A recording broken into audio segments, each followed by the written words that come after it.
Olivia's hand grasps the door handle and I draw her chair back to open it. Reaching over her, I keep the door open so she can wheel herself in, following right after her.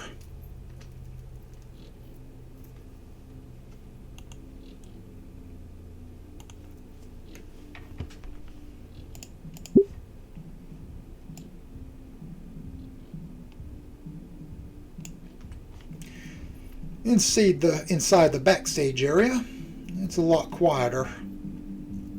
Despite the DJ blasting music just a few yards away, these curtains must be thick. Well, and the speakers aren't facing us anymore either. A few lights are on so the staff can see, although barely anyone's around at the moment. Across the way, sitting on a crate and swirling a glass of soda to himself, is Ben. Just contemplating. Sorry. He doesn't notice our approach and jumps a little when he sees the two of us. What are you two doing back here? This place is off limits. Olivia and I wanted to say hi, say hey, and check in on you.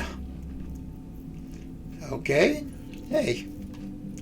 This place is still off limits. Right now I'm on the only break I get all night. You said you and Olivia wanted to see me. I don't want to hold a grudge anymore. What? He puts his cup down, suddenly more attentive. That's surprising. I told her about our conversation about a month ago. She said you never went to see her, so I got curious. Yeah, I did say I would, didn't I? Sorry, I forgot. I've been busy. Alright, let me gather my thoughts. Ben runs his hands through his hair, thinking of how to string his words together. Olivia, I'm sorry about all those years ago. I thought I was doing something to help you out. Instead, it pushed us apart and hurt you. It made you doubt yourself. Made you feel cornered, so you felt you had no choice but to shut everyone else out. I didn't know it would affect you that much, and I've been regretting it for years. I'm sorry. Beyond the muffled beats of music playing just beyond the curtain, a silence hangs in the air. Thanks, Ben. It means a lot to hear that from you. I still want to ask, why? Why did you do that to begin with? Ben flinches and looks aside in hesitation. I felt bad for you. Wanted to do something nice. And? No and. That's it. Dang. Sorry if the answer isn't satisfying. It's fine. I'm not sure what I was expecting either way. I just know that it's well past time to forget about all of that.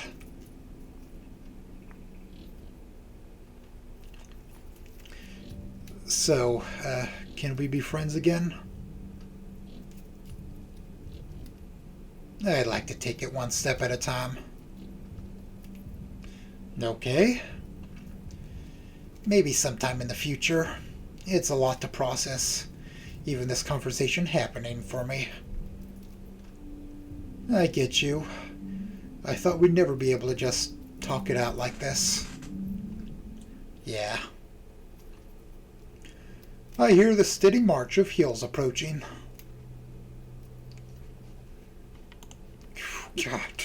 God damn. I get worried for a second that it's staff here to kick us out, but it's just Mia. There you are. Good Lord, Ben, I've been looking everywhere for you. You've just been lazing here the whole time?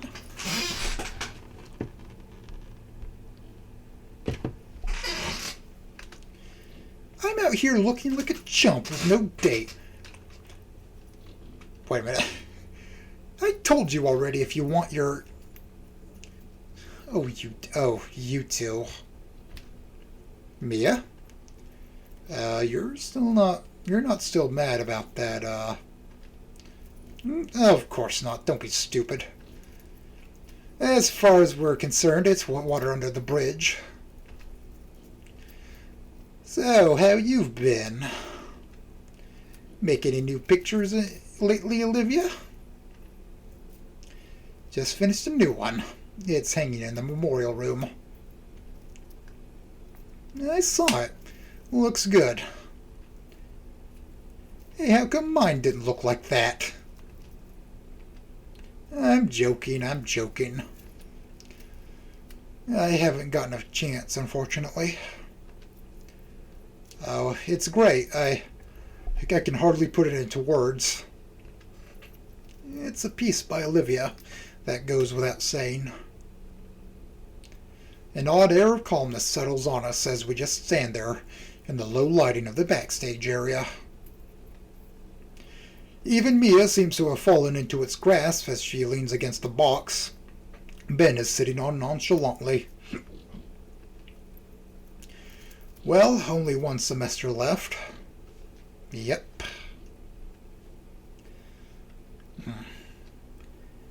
And then we're all out into the real world. So, we're all cool with each other? Sure. Stay out of my way and I'll stay out of yours. Deal? Deal. Great. Then we can cross that finish line without incident. You want to graduate without any more antagonism. It's what I've always wanted. Just other crap makes it the only option. I don't get it. Well, yeah, what is going on here? What do we not know? I don't expect you to. Ben chugs the last of his drink. Well, this was nice, truly. Yeah. All right, we should get going, right, Olivia? You guys enjoy your night. Thanks. Be seeing you guys. See you, Ben. Ciao.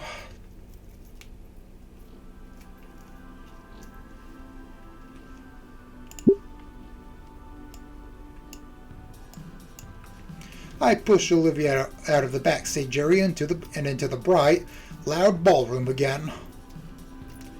That went pretty good. Honestly, I still, for obvious reasons, dislike that any of my friends are around Mia, but what can you do? That's just how life is. I've got the people I've got, and that's what matters. My chain of thought is broken by Olivia's tail tugging hard on my wrist. Olivia? You okay? She doesn't respond verbally, simply pointing to where her shocked white eyes are staring. Following her gaze, I see. Is that Mr. Ferris? Couldn't be. Not me. But then again, he's the only whale in attendance. Am I seeing things? Nope. I can't turn my eyes away to see Damien and Liz. Mr. Ferris is busting it down, getting his groove thing on. Extremely hard. Oh, we're all bouncing. We're all in the air for a second. Oh, like genuinely worried for the dance floor hard. How is that even possible? Oh, he's breakdancing. Oh my god. Uncle Mike's actually an avid dancer. There's avid dancer, and then there's bringing that amount of heat to the floor. Did he always know how to do that? No, actually, this is the first time I've seen him dance like this.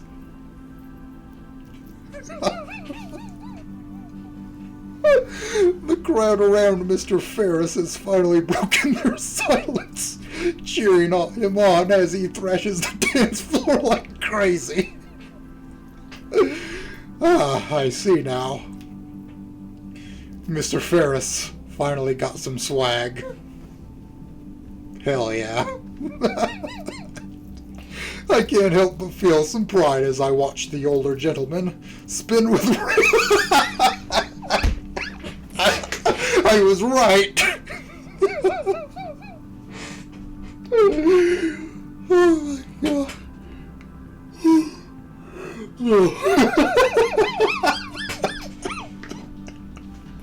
Oh my god. I can't help but feel some pride as I watch the older gentleman sprint with reckless abandon on his head.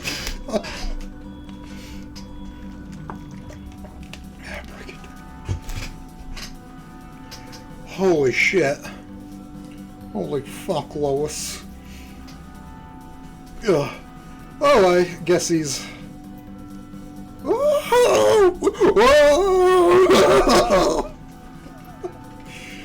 Mr. Ferris pants and takes a knee, showing off his freaky whale teeth with his gasping smile. That was exhilarating. Liz's head vanishes for a split second, but returns with a full pitcher of water. He accepts the pitcher, drinking greedily from it like it was just a mug. Oh, thank you, sweetie. That was awesome. You gotta teach me.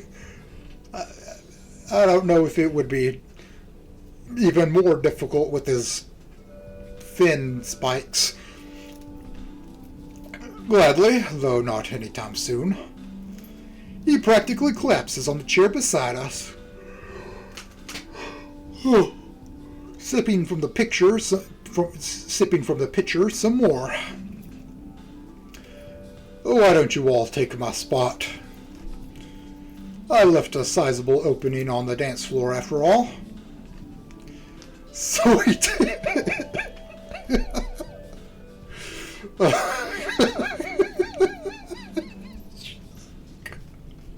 That's so stupid. So we did. Our peers are still in the middle of uploading their phone recordings of Mr. Ferris. That's a viral hit right there.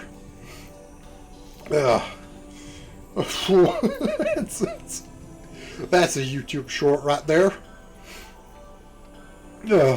Uploading their phone recordings of Mr. Ferris. And the music is still pumping. Once I start wheeling Olivia to the floor, her shock vanishes completely and switches to excitement.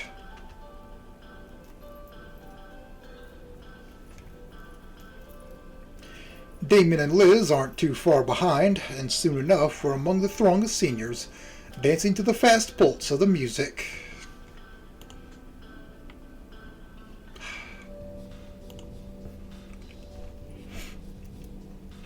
I feel myself completely captured by it, most of my limbs flowing with the rhythm. I keep one arm on Olivia's chair, causing her to also fall into my rhythm. We dance together like that, Olivia's arms and tail moving together with the swaying of her wheelchair while I dance alongside her. Song after song, that's the only measure of time I have left, as all I care to do is move beside Olivia, sharing her overwhelming cheer as she moves beside me.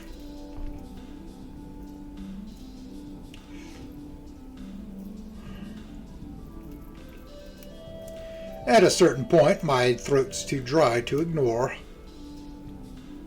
Olivia caught me rubbing my throat and decided it was a good time to break for soda.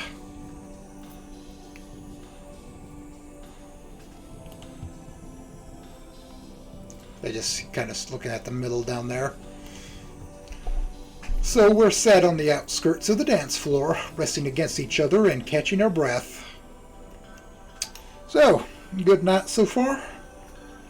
Yes, absolutely. Probably the best of my life. Wow. Over life. My thoughts go back to the parties I'd gone to. Ugh. There'd been dancing and talking and lots of people. But when I compare tonight to all of those small house parties, too much? No, actually, I think you're right. This has been one of the best nights of my life, too. I've gotten to do just about everything I was hoping. Everything? My chin rests atop her hair, the sweet scent of her shampoo concentrated in her tiny hair bun, further relaxing me.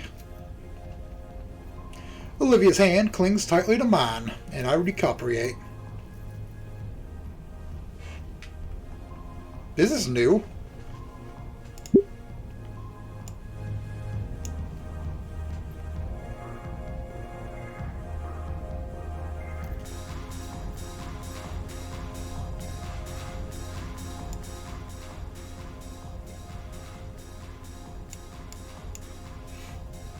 You?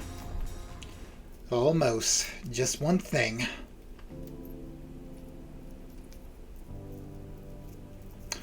The pop music dies down, and the lights start to dim, signaling the start of the slow dancing.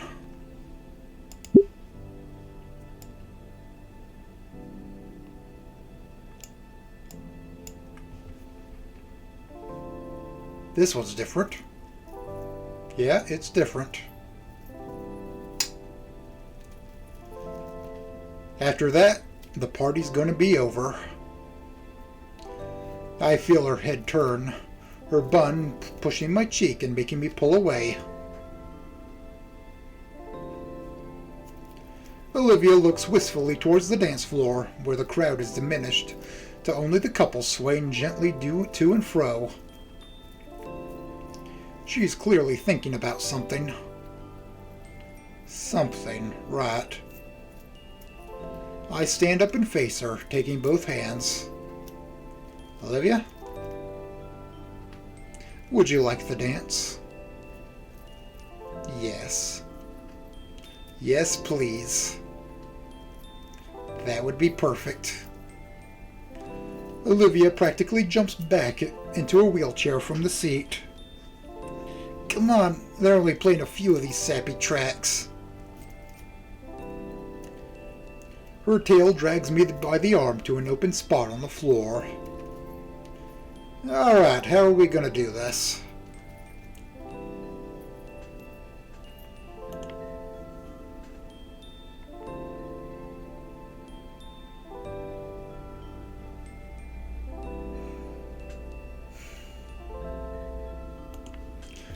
A hum of mirth slips through Olivia's smile as she takes my hands in her own and takes the lead of our dance.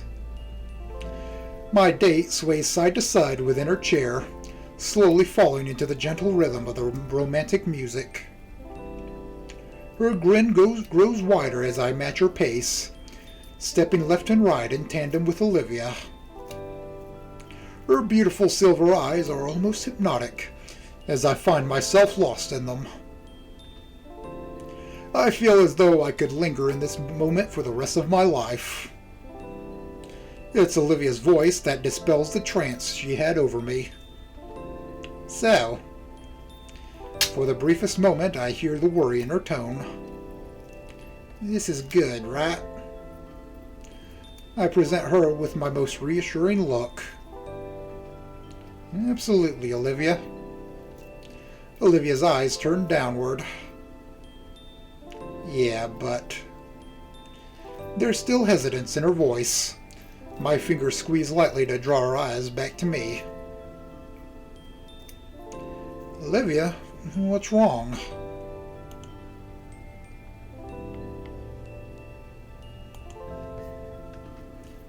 I've been practicing just for this. Yeah? Because I've been thinking about it a whole lot, too. It's been bothering me that we can't really dance, you know? This is perfectly fine, though, Olivia. I mean, I want this to be the best it can be, without letting any dumb condition get in the way. And you do too, right? Wait. And you do too, right? Except I don't mind one bit. We can't dance like everyone else. So what? We're still dancing. Olivia smiles, though it carries a hint of mischief. Trust me, alright?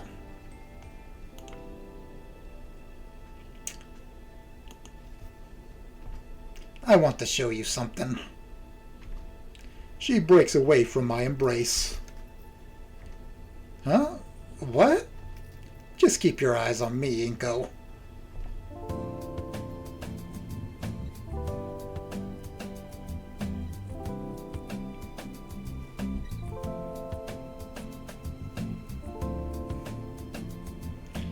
Thanks a lot, Loser City. You bastards. You complete and utter bastards. Spoiling this shit for me? What's wrong with you?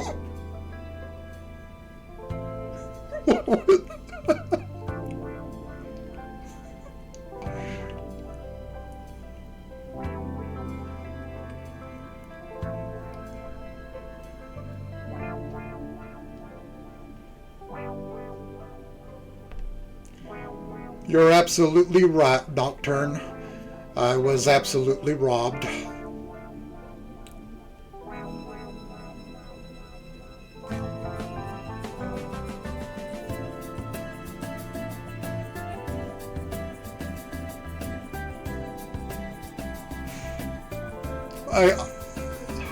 Man.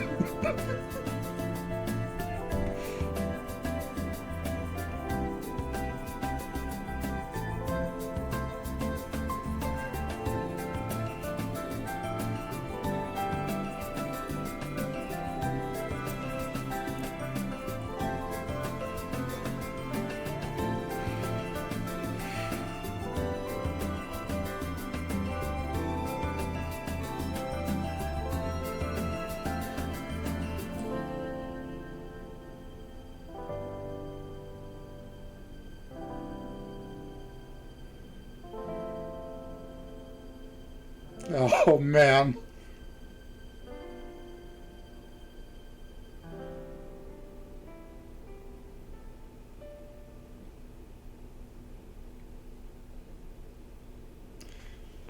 I'm exhausted. And I'm thrilled.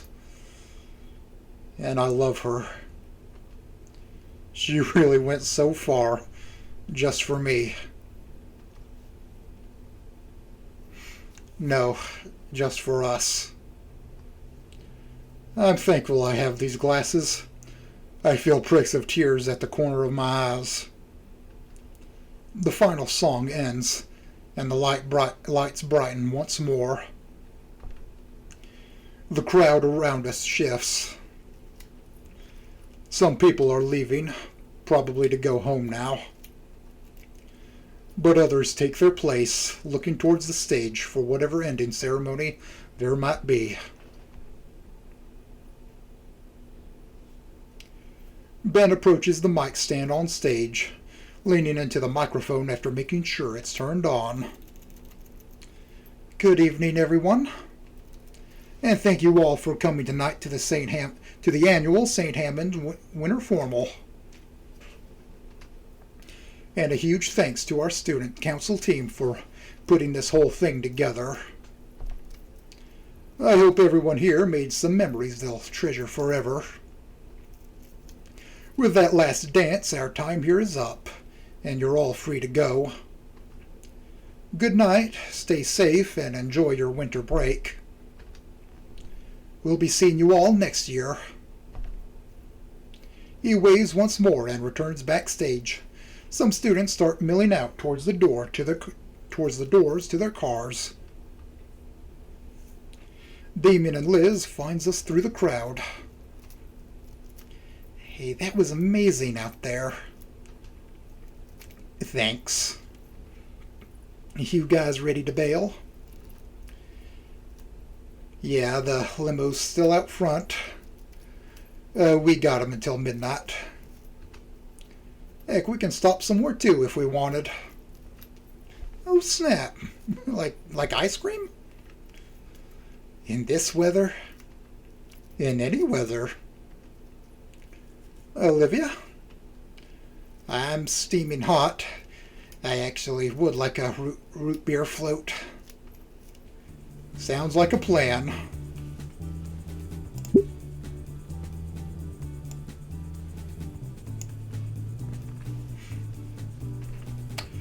Olivia's tail trembles from the overexertion. Was she doing that with her tail?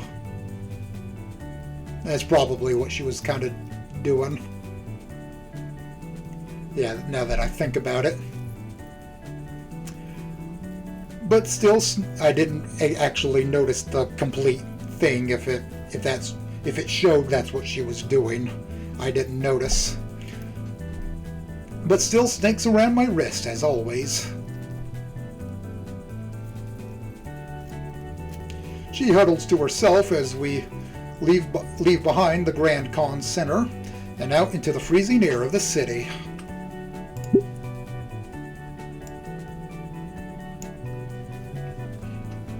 True to my word, the limo waits just outside the walkway.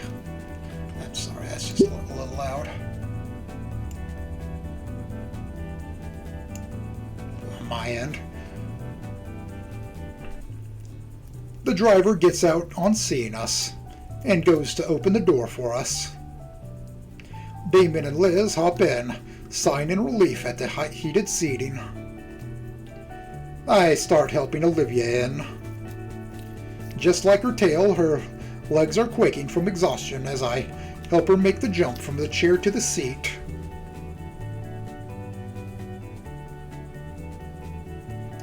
We're all collapsed on the cozy seats. The euphoria from the dances finally start wearing off and leaving us with just the exertions of them.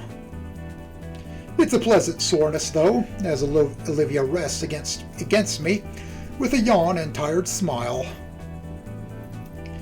Damien hands out the last bottles of blissfully cool soda, which we nurse slowly. And now, all that awaits is a calm evening with my friends. Once more, my head lays atop Olivia's, feeling her soft hair tickling my cheek pleasantly. She nuzzles back against me, her eyes slowly closing. Tonight definitely was the best night of my life.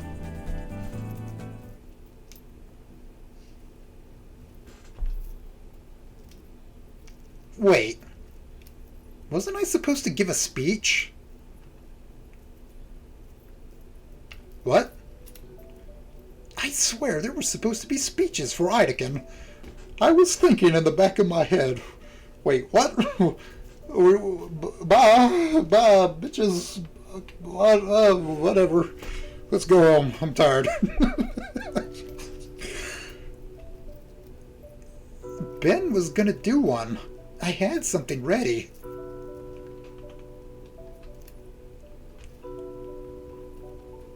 Oh yeah. What gives? We tried to argue for the extra time when the venue orders ding ding. We tried to argue for the extra time with the venue owners for it. They wouldn't budge, so we just had to cut the rest of the formal short. I check my phone. 9:53. Huh. Is something up? Maybe, but we all got dismissed anyway. You guys can go check it out if you want. I'll chill here. Should we? Olivia looks back to the entrance. Some people are still leaving, but I can see most are still inside, probably waiting for the rides since the formal ended early. Yeah, I'm curious. Alright. Hey, don't start driving yet. Sorry, we're gonna be a little while. Forgot something. No, of course, we'll be right here. Thanks. Olivia and I get her back into the chair, and I push her back into the cold of the con center. Inside, my classmates are standing awkwardly around, calling their folks. I guess we'll have to find Ben again. Alright, backstage? Maybe, let's check. As we pass through the crowd, the principal takes the stage.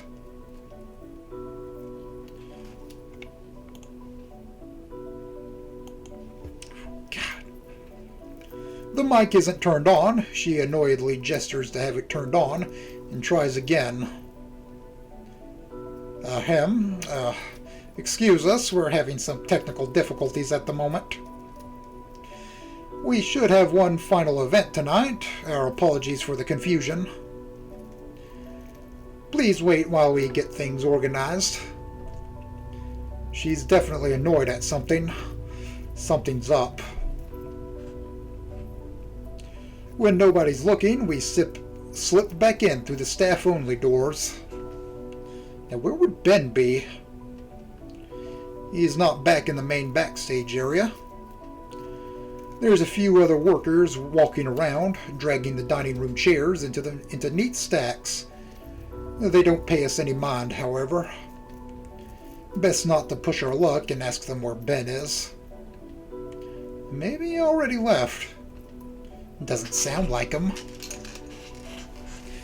Well, where else? There's a number of storage rooms, but no dice either. Just as we're about to give up, Olivia points out one last door in the back. It's like the memorial room, only far in the back. There's a few tables and a fridge. This must be the lounge. And it's occupied already.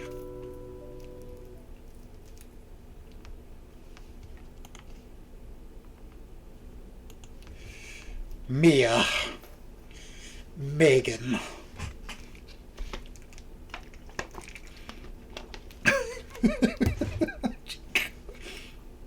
Thankfully, we found Ben. Though it seems like he's being accosted by Mia. Are we actually going to find out what the hell's happening behind the scenes with these two? It doesn't seem like she's noticed us as she looms over Ben.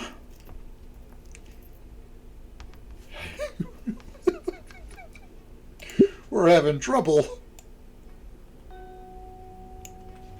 This is unbelievable. I really don't ask much of you. Could you, at the bare minimum, not be a jumpy spaz in front of my friends? I'm sorry. You better be. Tonight was important and you nearly ruined it. Mia, I'm sorry. I've been trying my best. You know I can't help it.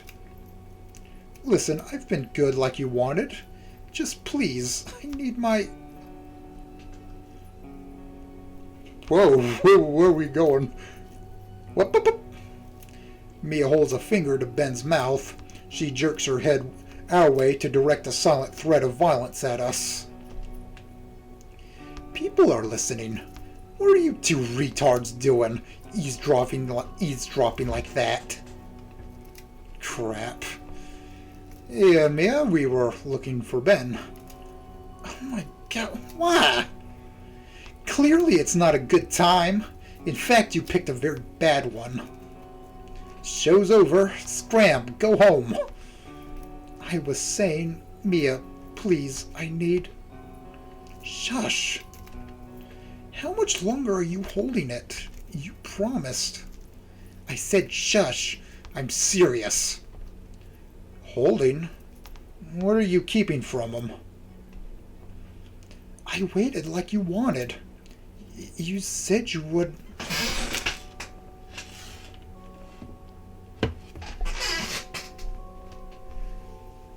Alright, you know what? We should talk about this on the way home. Come on now. Mia, it's over. It's been a whole month. I'm sorry I didn't listen to you. Please, I feel... Shut up already. What did you do to Ben? Nothing that concerns you, Wheelie Ben. Now come on, Ben. She huddles him by her chest and starts walking out the door. Naturally, we follow. Oh my god, I'm gonna kill the both of you! I thought we agreed to stay out of each other's way, Do you want a kick in the face? You said Ben would regret not throwing Olivia and I under the bus. Fuck off. Ben, are you okay? Do we need to get security? You are not doing that if you know what's good for you. She quickens her pace, stomping across the floor while Ben is struggling to keep up. We're about halfway across the backstage. No, Olivia, no, don't do that.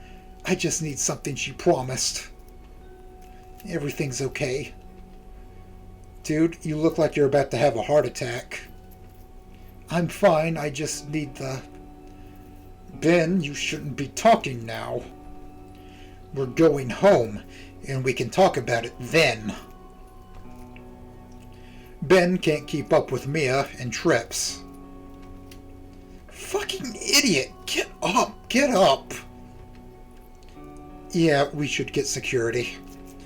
Like hell you are! Fuck, I'm surrounded by idiots. Mia, I can't wait any...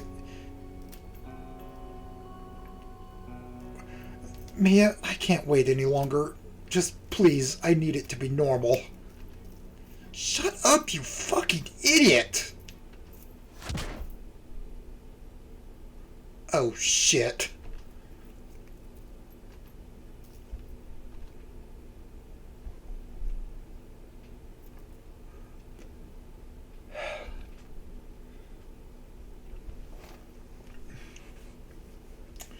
Domestic violence, I see. Ben lies still on the floor.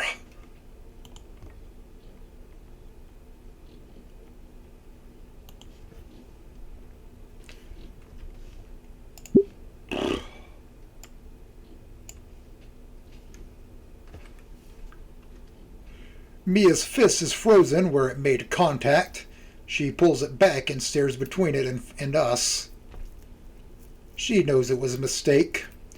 Her low impulse control finally got the better of her. Oh. Ben shudders on the ground. His glasses lie snapped in two parts, and he fruitlessly tries sticking them together like jigsaw pieces. Ben, are you alright? You know I didn't mean that, okay? My glasses. Hey, let's get you out of here. Nobody can see you like this, right? No one. You two. If you ever tell people what you saw here, I will personally... Ben! Scalar opens the curtains right where we're at, lit up by a spotlight aimed at that spot. Goodness gracious, I've been looking everywhere for you. Where have you been? Did you forget about the memorial? Miss Scalar, no excuses. Get out here. Scalar grabs Ben by the shoulder and yanks him through the curtain. Alright, now we can get... There's still a sizable crowd. Any murmurs clear out into dead silence as everyone gawks. Fuck. Scalar jerks her head back to the gap in the curtains and rips it wide open. We're exposed to the bright stage lights, and Scalar rips her gaze between Olivia, myself, the broken glasses, and then the person trying to hide them. Mia. She's caught like a deer in headlights. Ben's fresh wound is bleeding bright red. It drips to the floor below. When he whimpers in pain, Miss Scalar finally looks back to him and fully takes in his condition. The droplet splattering is deafening. The audience's eyes are on Mia. Mia, are you mad? Benjamin, you stay here. I'll get you some help, okay? He simply whimpers more as our principal practically leaps off the stage to search for someone. 1,000 calculations run through her, judging by the worsening drained expression. None of them are good. There's murmurs in the crowd. I had no idea about any of this, my God. Our peers talking amongst one another, pointing and questioning. Slowly the low din of words grow louder, voices raising as the words are turned towards the stage. You okay? There's blood. What did she... Of course she did that. What's her problem? Finally the questions turn to accusations, all directed at the red dino girl. So cruel. Uncalled for. A total bitch. Fucking abusive. That word clicks with her, and she starts to move. Ben, I can't do this anymore. She starts yelling. Loud enough it carries to the other end of the room. What?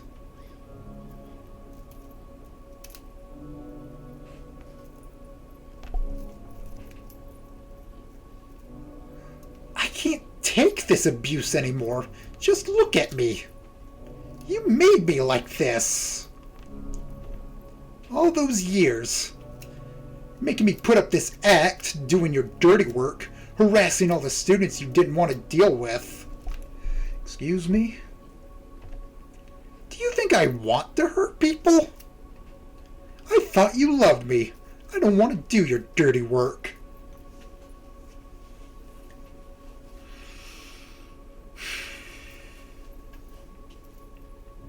I can't do it.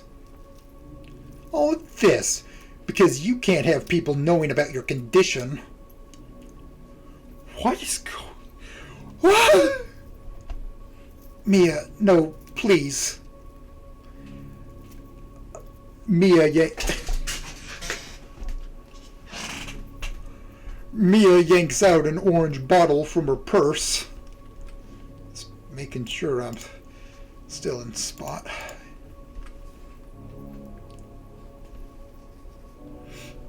The rest of the color drains from Ben's face. He falls to his knees. Oh my God, this poor man. This poor man. Mia, please. You're a fucking psycho. I don't want these anymore. You're a liar and you've ruined my life enough. She throws the bottle at the floor. The contents within scatter 100 directions, all across the floor. Ben doubles over, covering his mouth. Now everyone else knows. Mia has tears streaming down her face. She starts towards the exit.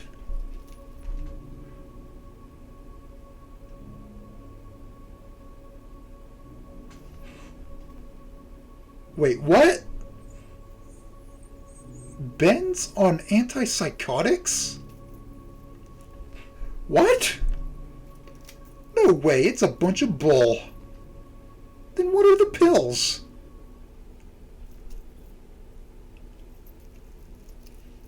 What's going on here? Who's doing what to who? What? Oh, what? Oh my God, wait a second. Sorry if you had to hear that.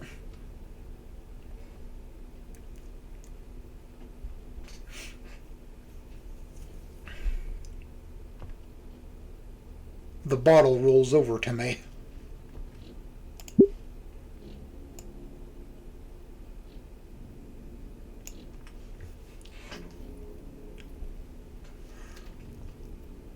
I don't know why, but I pick it up.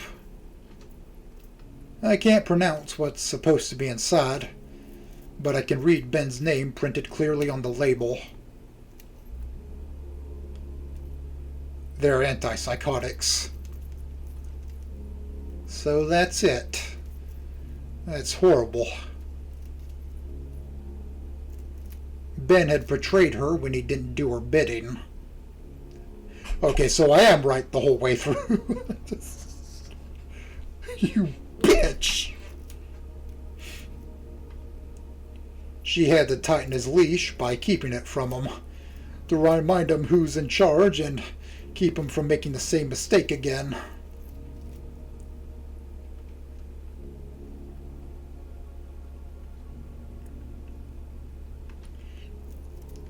Mia, I love you.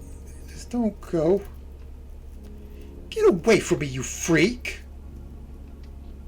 I'll do anything. He reaches out for her.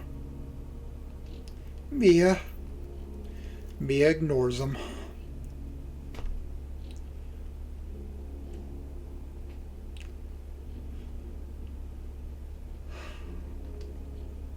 The floor vibrates from the unmistakable sound of Ferris lumbering over. In spite of his size, the massive older man cuts Mia off. Fuck. I believe we need to have a talk, Miss Moretti. He reaches out to take her by the shoulder. But she ducks low, his grasp barely grazing her, as she bolts past him and shoulders the backstage door open. Just like that, she's gone. Scalar returns to the stage with a first aid box in hand. She retakes the mic, her troubled words tumbling freely. I'm terribly sorry about all of that. We had planned to have some eulogies in honor of Mr. Ideken, but Scalar's pretty deflated after all the commotion. And Ben. Where's Ben? Olivia tugs at my arm. She points off to the side, where Ben is sulking off into the hallway. Alfred? Looks like you're the only one left. Would you like to say a thing or two? It's fine if you don't. Olivia looks to me. Her eyes are filled with determination, sending me a silent signal. Of course, Miss Scalar. I'll speak on behalf of Ben, too. Olivia looks pointedly at me, waving me off to go after Ben. Nodding, I take the medic box from our principal and follow after our injured friend before he, too, can escape from view. Hello, everyone. I'm going to say a few things about our old art teacher, Mr. Ideken. Walking after him, Olivia's words fill the now quiet hall. Mr. Ideken was more than an excellent instructor. I always saw him like a father figure of sorts, wanting to do right by me and by the rest of his students. I recall all the time I spent with him, teaching me everything he knew, doing his best to guide me, not only as an artist, but as a person, too. I had gotten so caught up in my own worries, that I couldn't see all the wonderful things around me, stuck within stupid walls I had erected, made from pity and self-loathing. And he had been the one to help me break free from those walls. He helped me to become a better person, because he believed in me just like he believed in all of his students. Mr. Ideken believed in the best of people, and I finally realized what Mr. Ideken's life work was. Not any painting, photo, or sculpture. It was us, his students.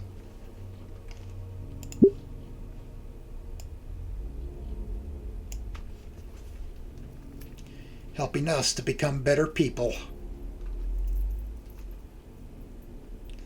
Mr. Ideken, thank you. You are a wonderful teacher.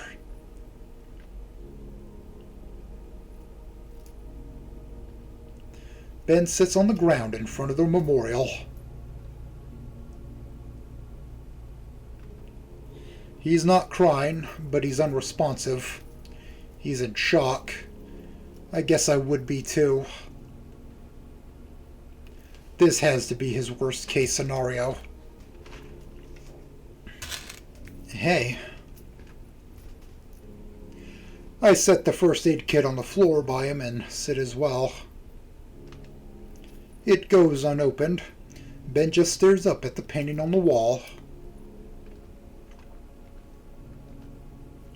This is hers? Yeah. It's good. Oh, hang on. I fish out the bottle from my pocket. A few remaining pills clatter in it as I pass it over. He takes it and stares at the contents before just downing the last dose. So, I'm not going to talk about this, Cinco. Alright. With respect to Ben's wishes, I stay silent, and Mr. Ideken smiles down at us from his picture.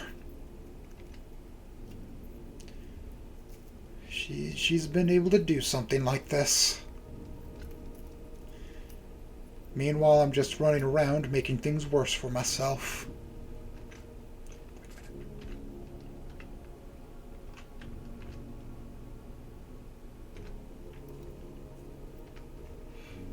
I look to the ignored first aid kit. He follows my glance and grimaces. Does it hurt? It feels better than what's inside. I'm probably only talking now because of the adrenaline. I don't feel like crying anymore. I just feel empty.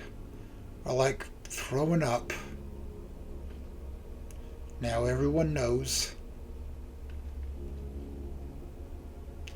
I tried, you know.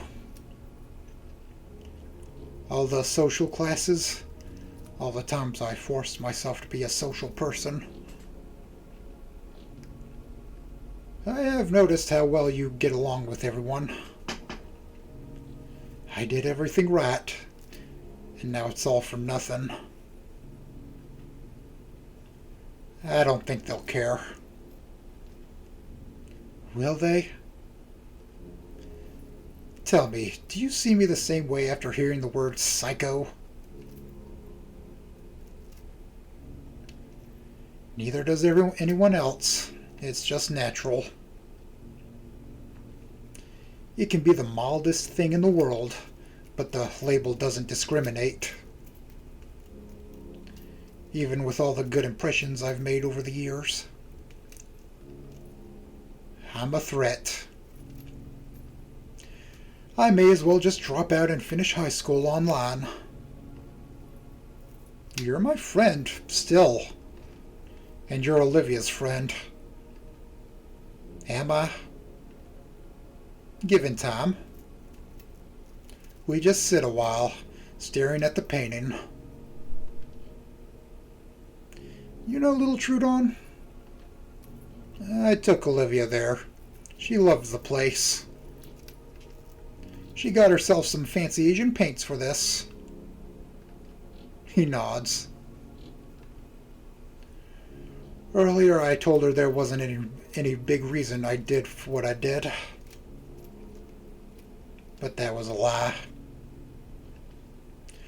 You look at her and instantly know her whole deal.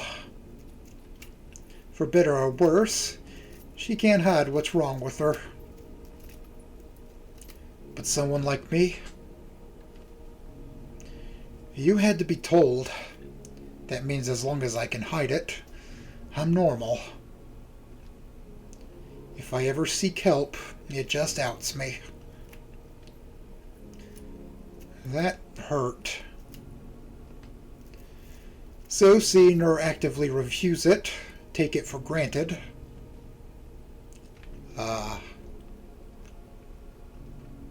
I see.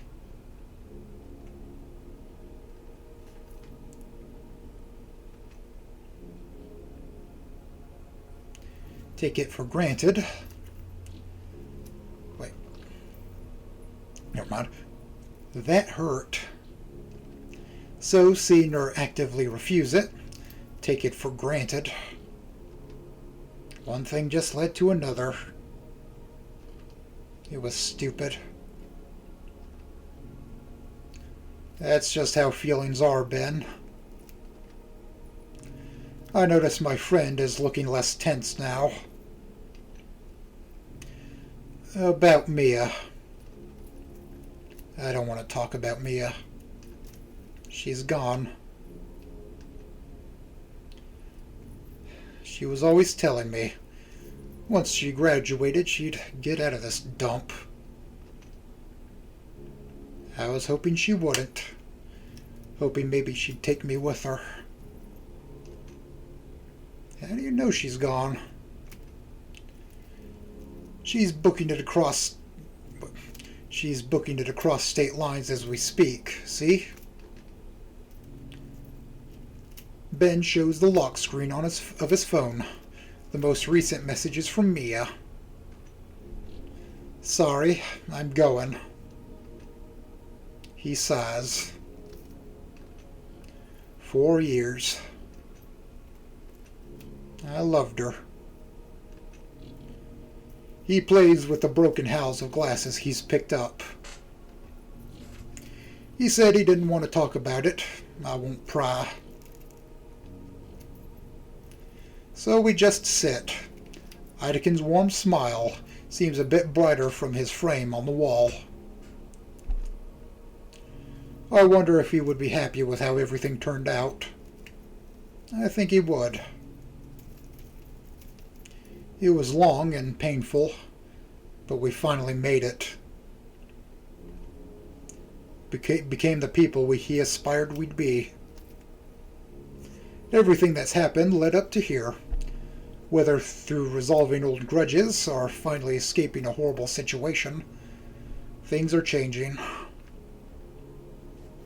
Once we leave the room, our new lives start. But now, we can wait in transit just a bit.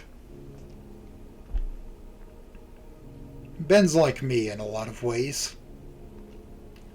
I remember seeing him earlier this year, effortlessly turning social disasters in his favor. But I struggled to do anything without someone's approval or attention. Looks like he couldn't either, and Mia used that against him. Could I have ended up like that? After so long, I get a message.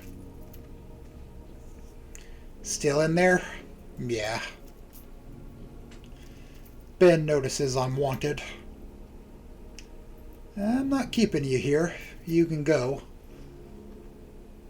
You going to be alright? Well, my ride home is gone. I'll need to call my family. I meant with everything else. I don't know. Probably not. I'll probably finish processing this soon enough. thanks for talking with me. Well, there's space with us. We can take you back. I stand up slowly. When Ben doesn't, I hold my hand out to him. I roll my eyes and smile. Ben, I'm offering you help. He stares at my palm as though I'd pull it away at any second. Ben's hand shakes as he holds it up towards me, but doesn't even attempt to grab my hand. So I grab his wrist and pull. Once more, Ben is on his feet now, thankfully more steady than when we walked here. Alright, man, let's get you home. He nods and follows after me. Though just before I exit the room, I look back one last time to our teacher. Mr. Attican, thank you for everything you've done. We exit the room and walk towards Olivia, who's waiting by the entrance of the convention center.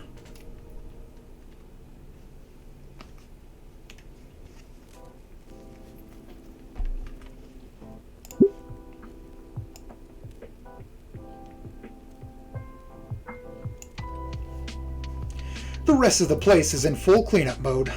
All the lights are on and staff are lugging around all the decorations to be stored away.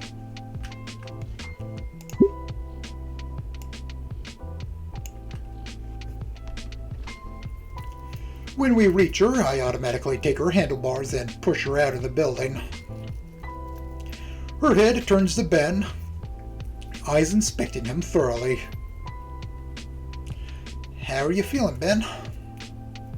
His mouth moves to speak, but stops. He shakes his head, but keeps following. So, what flavor? Pardon? Flavor of ice cream. I told everyone we were going out to get some on the way back. Think I'll get some sea salt caramel. Sea salt ice cream.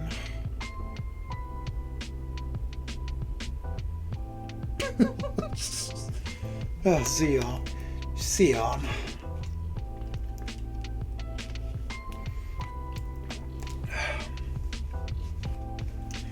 Olivia sticks her tongue out in disgust. Why would you ruin ice cream like that? Hey, don't knock it till you try it. Fine, I'll try it and then ask again. How about you, Ben? You know sea salt caramel is great, right? We finally reached the limo, and our driver moves to open the door for us. I don't know. I've never had it. I motioned Ben to get in before us.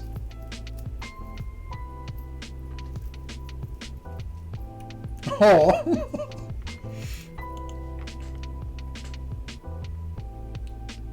God, that tie is awful. It's so bad. I hate it. I hate that tie so much.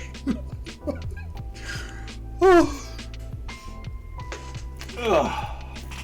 As he does, Damien greets him like his usual enthusiastic self.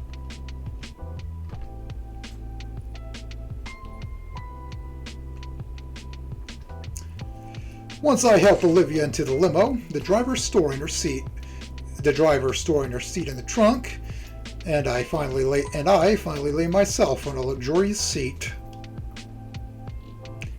We can go right to your place to drop you off if you'd rather, Ben. He looks out the window back at the con center. You're totally fine to roll with us for the night, man. Alright, I appreciate it. Our limo slowly veers away from the convention center and starts heading back towards the city. Olivia's head leans on my shoulder. Her content bellowing reverberates through my chest all the way up until we're in the ice cream drive-thru. In the end, all the options were picked. Ben and Liz got some cones of frozen yogurt, while Damien chose an entire gallon of chocolate for himself. And Liz, Jesus Christ, man. Olivia got herself a big old root beer float and sampled my cone of sea salt caramel. And while she acted like the icy delight had personally insulted her, I saw my girlfriend gaze longingly at the tub of it in the shop's standing cooler. Our night continued for a while longer. The driver was more than happy to indulge us after a generous tip at the ice cream shop. We were driven around aimlessly, enjoying our ice cream and simply talking the night away about our winter break plans. As our curfew draws near, Ben was the first to be dropped off. We said our goodbyes to him, and he smiled and waved from his porch until we could no longer see him. The walls between him and Olivia seem to finally be coming down. I'm hopeful they'll come around to each other. Our next and final stop was my house. We were going to make the most of tonight after all, which meant enjoying the rest of these gallons with some good shows. Giving our thanks to the driver, we entered my home and made ourselves at home. Stuffy clothes are ditched for comfortable pajamas, and we settled in my living room with the whole floor covered by air mattresses. Liz's neck takes up the entire couch, just so she can lay her chin on Damien's shoulder. They'd fallen asleep like that within the first hour of our anime marathon, leaving Olivia and I in peace to snuggle up together. Her purring bellow rattled my ribs, but in a pleasant sort of way. Kind of like a massage, which I needed based on how worn out all my muscles feel. I felt like I could just melt in her embrace right now. My eyelids grew heavy as my body felt blissfully at ease. But there was one last thing I had to do before I fell asleep. Hey, Olivia. Her bellows subside briefly. Yeah? I had a lot of fun tonight. Yeah, me too. She smiles at me. So soft and inviting. I give her smile a soft kiss. And she recuperates with a similar kiss on my own grin. So I do the same again. As does she. Back and forth we went, trying to kiss the smile off of each other's lips. A war of smooches that I wanted to win, though my tiredness made it difficult. By the time my eyes refused to remain open, I admit my defeat gracefully. Love you, Olivia. The purring continues and I realize Olivia's fallen asleep. Love you too. We drew close to each other one last time, embracing sleep like we embrace one another.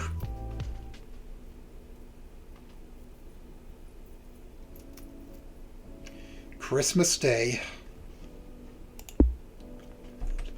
I keep thinking I hit the main menu button by accident and I about to squelch.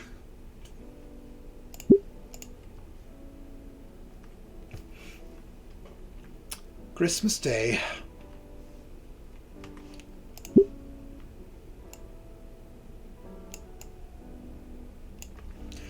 A tiny holiday tune plays from a nearby radio as we work in the snow. Fresh white powdery rice crunches loudly underfoot, and our knitted mittens work to pile and compact heaps of the fresh white powder. Not only compacted, though, but sculpted. Vinny has a bright future ahead of him as he works studiously on his Christmas monuments. The loud chatter of teeth drawing nearer must be Damien. He must be done collecting the sticks we need. Taking a step back, I look over the 5 different piles of snow we've gathered from the yard. Vinny, got the arms here. Sweet, I need some twigs so I can make our mouths just right too. The younger boy finally stands and marches through the snow, the now muddy grass of the yard. Bro, Inky, you two start on the bodies. I thought something moved in the background. I think I'm starting to be a schizo.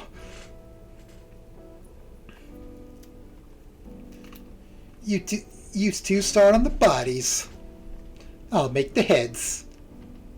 Damien salutes at his brother's orders, and we all start finishing Vinny's project before it gets too cold. While I'm fine with my new mittens and scarf, the brothers are nearly freezing themselves for Vinny's art, which at least motivates them to complete the 5 figures in time it'd take me to finish a single snowman.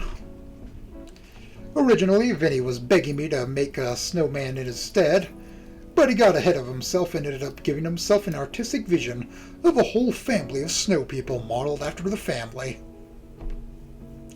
And I would have had to do it all myself, but Randy decided he had enough of all yard-related tasks being delegated to me this season.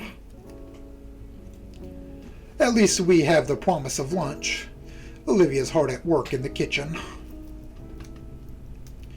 Now I've made a few snowmen in my day, but never snow dinos. Tails aren't easy enough, but what's not easy is the beaks. As powerful as Christmas magic is, it's no match for basic physics. Damien tries making a very tall one to resemble Liz. It ends up crumpling under its own weight and falling right in his face. After so long, I actually do manage to get the snoots right. It's just a matter of how you pack it together.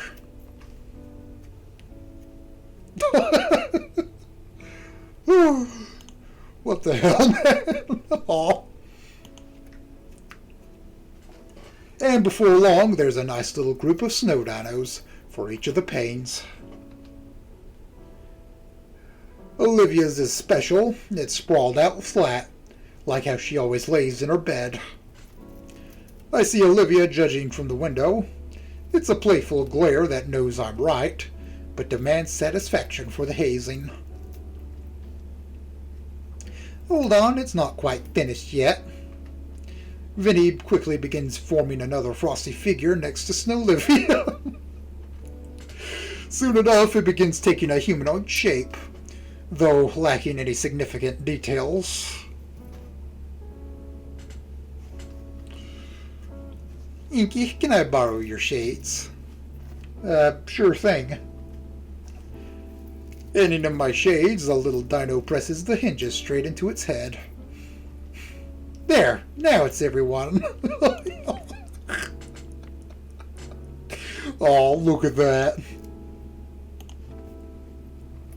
Oh. I'll let Inksicle keep those from now. And he's got a spare. I think it's about time to head back inside. I fear Damien's frills might break off if we stay out here any longer. I wave to the brothers towards the door, and they run ahead in search of warmth. For a moment, I consider adding some finer dinosaur-related detailing, but I don't want to keep Olivia waiting. I make my way inside, making sure to stamp the snow off of my boots beforehand.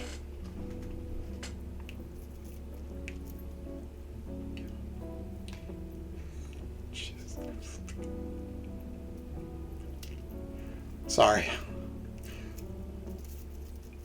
By the time I see him, Damien and Vinny have already changed into dry clothes.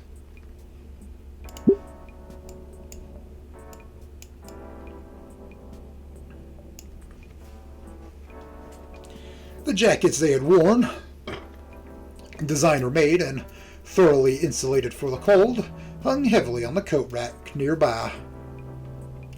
I knew they'd be good gifts, especially for Vinny. I'll remind them how to clean the jackets later.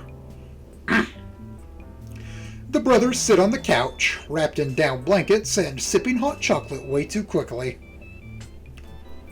I was 30 seconds. How'd you get changed that fast? We're just trying to freeze to death as little as possible. It wasn't that bad, says the Argothoid. Do not teach him slurs. He's only 8, or however old he is.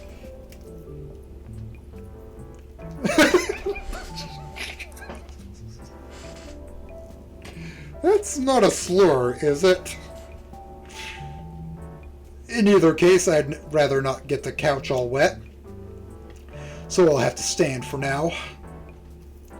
At the very least, Damien gestures to the... God, there's a gnat. Damien gestures to the thermos of hot chocolate and spare mug on the coffee table. After yanking off my new handmade mittens, I pour myself a cup and savor the heat as my fingers regain feeling. Soon enough, the familiar sound of rubber on hard wood signals Olivia's arrival.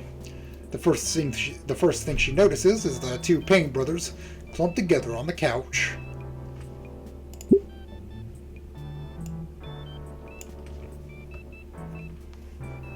You two look like you're having fun.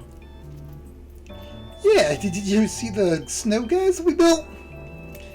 We made one that kind of looks like you. I saw. I'm flattered. And I just finished lunch. You hungry? I could smell it ever since I entered. The smell of well-seared meat and veggies. Ever since she came over to visit that one time, I've been dying to try her cooking again. Absolutely.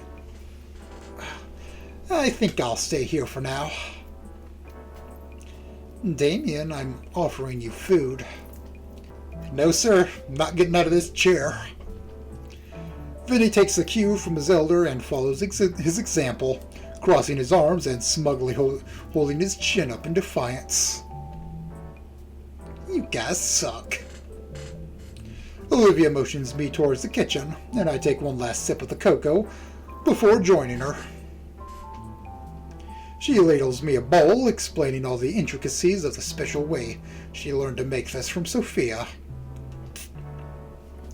Though she never would tell me the secret Payne seasoning that she used to further enhance the taste of all her cooking.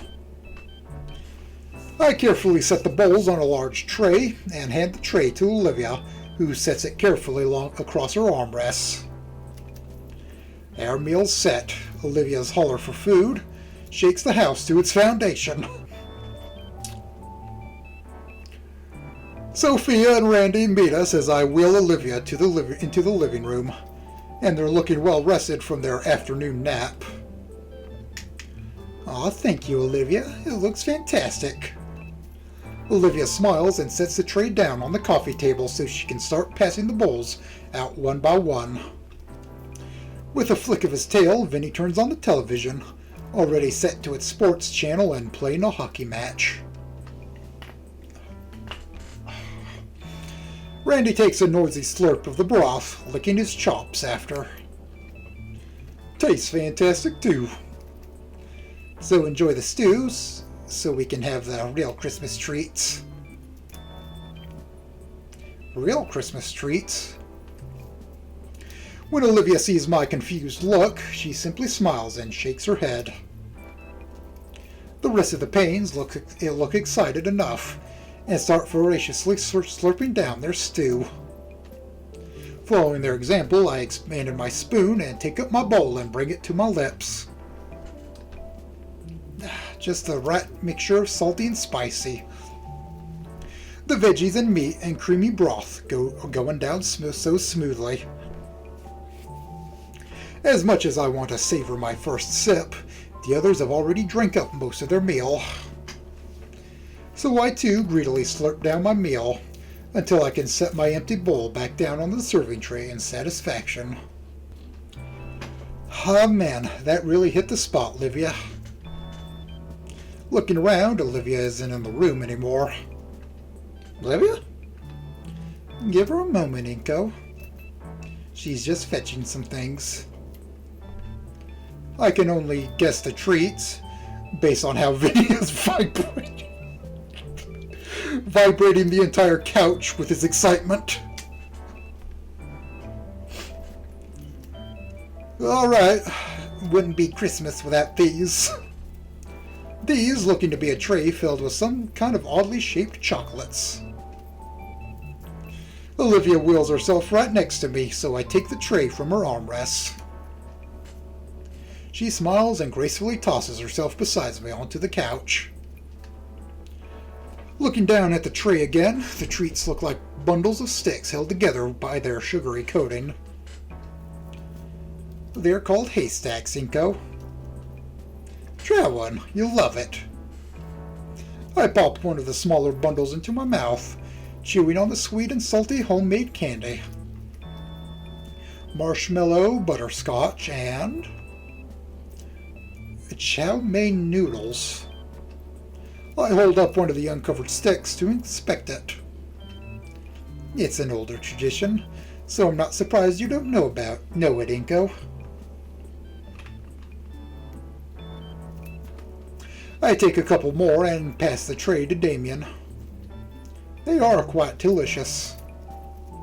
Olivia plucks one of the pieces from my hand and pops it into her mouth, crunching the candy into oblivion. Nibbling. Just like the stew, the tray of haystacks is devoured rapidly too. Ugh. Randy sinks further into his recliner, drawing his wife onto his lap with a surprised yelp from her. She shakes her head and settles beside him, looking over everyone else with a content smile. This is what the holidays are all about. Candy? Family, son. About being with the ones we love most, Vincent. The young boy considers her words and deeds, and comes to his own conclusion. One that is wrong. Well, I love candy, so we should have more.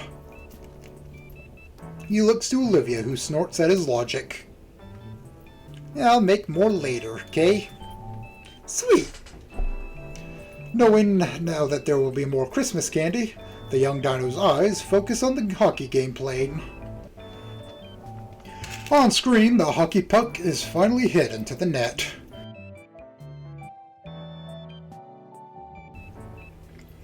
The shot is replayed a couple times from different angles, all the while the professional commentators talk about the college teams.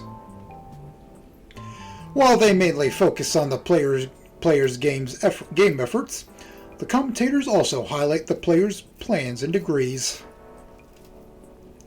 Which reminds me of what's to come soon. Going back to school next week. Don't remind me. But it's the last semester before graduation. And then we're free to do whatever. College, jobs. Vinny will finally have a room to himself. Oh, that's true. Once you guys go, it'll be just Vinny here to keep us company. All my kids are growing up. Don't worry, Ma. Way ahead of you. I'll fill all my classes just for you. Not if you know what's good for you. Oh my god. Be strange seeing this place quiet for once. It's been pretty lively this year. I'll have to enjoy it while it lasts. It's a whole 6 months before we even graduate, guys. Yeah, plus I don't. Plus, I still don't have any real plans yet. School's probably going to be bothering us a whole lot about applying to colleges starting now. Wait, you have no plans at all? Olivia shrugs. I know what I want to do, obviously. But compared to Liz, she has the next decade of her life planned out. Maybe more. Liz just goes above and beyond. As for me, I don't really know either. Maybe college, but I'm open to other options. Guess it's a good thing we still got half a year, then. Yeah. Damien stands up with a sly grin, marching back into the tiny Christmas tree in the corner. All the gifts have been unwrapped, but some of the presents were still beneath it, awaiting the pains to make room in our house for them. He scoops up something and comes back to the couch. I see that it's that it's that new retro console.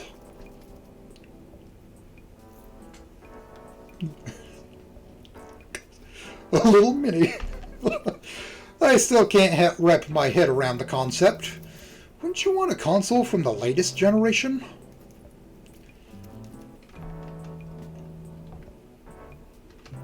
Yeah, leave the future to the future. We still gotta try all the presents. First getting dibs. I can't stop my smile spreading, even though I know Damien's only trying to change the subject.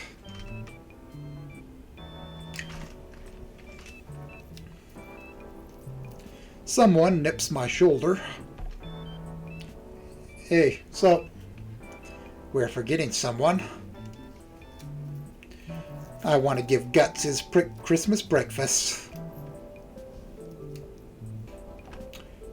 Olivia pushes herself to the edge of the couch seat, but before she can set her knees down to the floor, she pauses and turns her eyes my way. Inko, could you help me? Yeah, do you want your chair? She shakes her head no, and then holds her arms out. I can feel my face heat up as I comprehend what she really wants.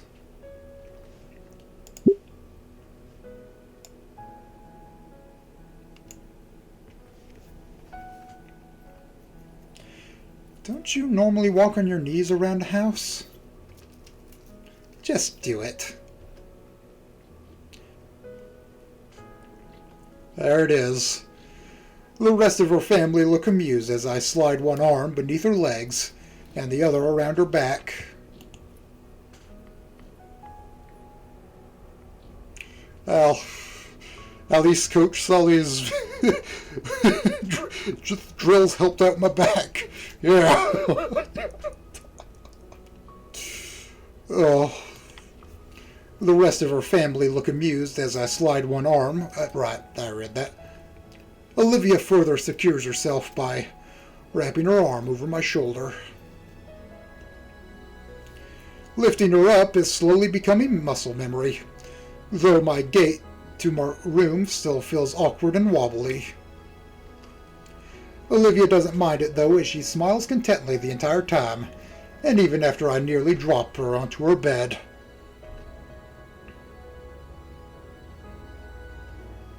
Once her tiny minion is properly fed his righteous Christmas feast, Olivia and I sit together on her bed and just hold each other. The hollering of the rest of the family is thankfully muted by her walls, and we finally have the quiet time I know she was looking for. My hands caress her back, drawing out her sweet bellowing purrs, and she leans more and more against me. And with my face in her hair, I recall I still have something in my pocket for her. She pouts and nips my arm as I draw away from her. Hey, Gummy, I got something for you. She grunts and releases her hostage. I pull the small box from my pocket, still neatly wrapped in shiny violet paper and topped with an emerald bow. She sits up and accepts the present, tilting an eyebrow. Oh, either way, you could have gotten me this when we were opening all the presents. This one's special. Go on, open it.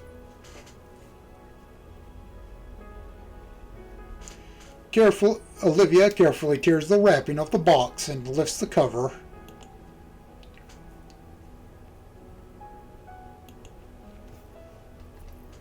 Inside is a neatly folded sheet of cloth. When Olivia pinches it to bring it out, it unfolds into its true shape.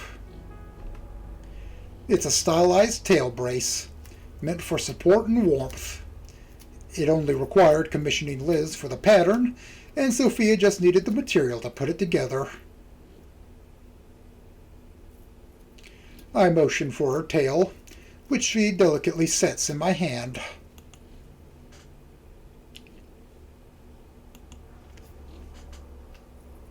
I noticed after our dance, it really took a toll on you. For a few days, your tail was so scratched up and sore you didn't want to use it for anything at all. Even now I can feel the muscles beneath her scales are still hot and tender. With all the care necessary, I slide the fashionable accessory over her tail. The elastic bands within are already working, distributing a comforting pressure across her entire tail and causing Olivia to coo happily as she relaxes further on her bed. So, it won't be so rough on you next time. It takes a moment for Olivia to process my words.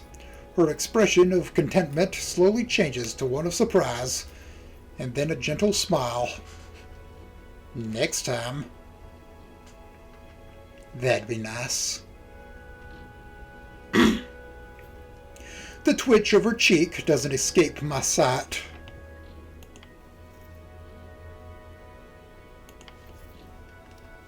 Olivia, you okay? Yeah, just...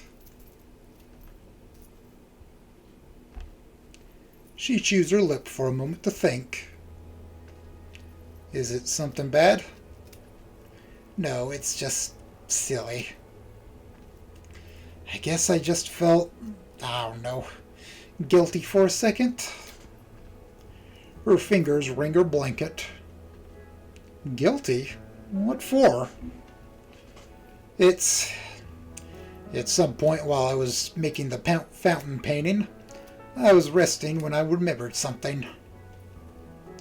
When I was a lot younger, I would occasionally go to these physical therapy appointments. There were some other kids like me, actually, maybe 3 or 4 years old. One of them was able to waddle a bit with his tail. Almost everyone was excited he could manage that. But the other kid's tail was too short, so he was stuck on all fours still. So it's a miracle I could even do what I did. But, it made me think, and I eventually found videos of someone dancing like that with their tail. Someone like me, Unlucky enough to have this issue. Lucky enough so I can still move around a bit on my own. But what about the others? Like that boy. What would they think after seeing us dance? It's been on my mind ever since I started practicing. Olivia clears her throat and looks at me with a sadness permeating from her moonshade eyes. That's what gave me the idea, but should I have? I feel like somehow I shouldn't have, but I did it because I love you. It confuses me. What do those kids think? Did you ever see them again? She shakes her head. Well, what about anyone else like you? What do they think? I don't know. Wouldn't any of them be happy to have what you have? So many of them can't ever do something like that. I guess, but still. This'll sound dumb, but it still feels like I'm somehow betraying something. Or maybe insulting. I could only dance because I was able... I could only dance because I was just able...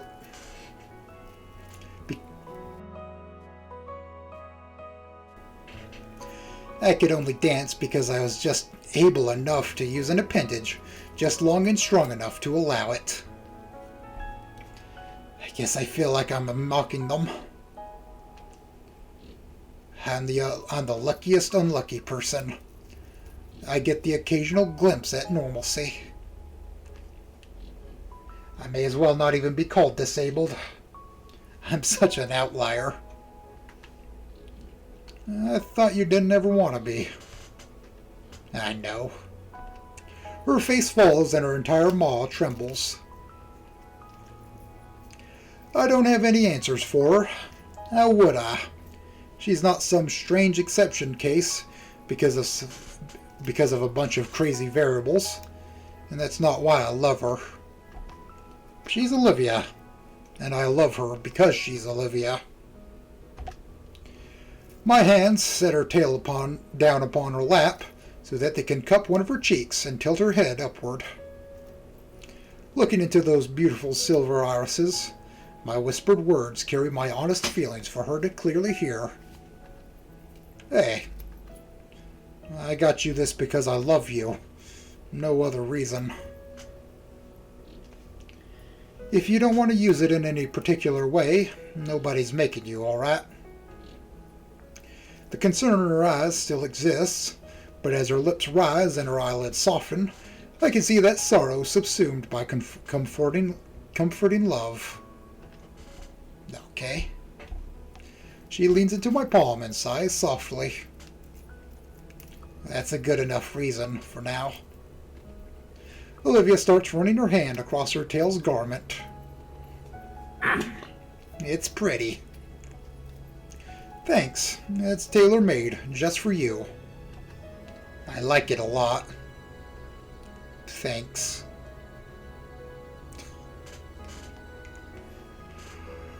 For the gift, for caring, for being there for me, and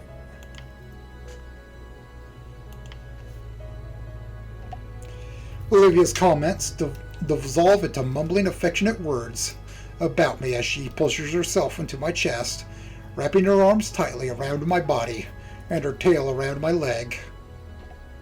I love you, Inko. I love you too, Olivia. I draw her even closer with my own arms, burying my face into her hair as I cradle the girl against me. Eventually, we'll show off Olivia's newest gift. But for now, she wants to be held, and I want to hold her.